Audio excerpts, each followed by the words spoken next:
Kedamtang vusik ni phain kora Trokani International Day Against Drugs Abuse and Illicit Trafficking arani Chokihola Higher Secondary School along talon dunlo.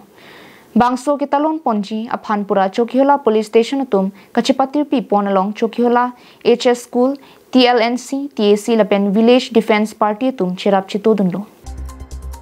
Bangso International Day Against Drugs Abuse and Illicit Trafficking arani ke talon ponahut Chokihola PS Officer in Charge Karna Pegu Chokihola HS School Principal Dr. Ranjit Ronghang, Chokihola Police Station, Maipu, Ellison Rongphar, Nagari Committee, Amaipu, Anondo Rongphar Pendanglo, Pinangan Man Kidwatum Bangso Kitalon along Chitong Duminti.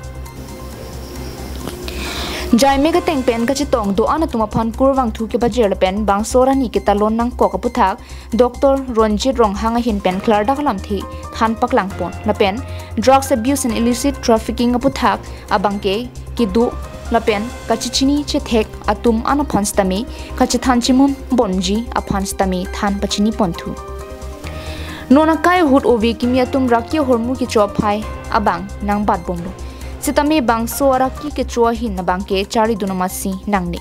Lapen bangso araki ke chua phai ki pajum pon thekje phanstami iritum aham phanga longpen pahilupon bom nangji. Lapen pavir pon bom nangji pusi Chokihola Police Station OC Karna Pegu pen ningje pon.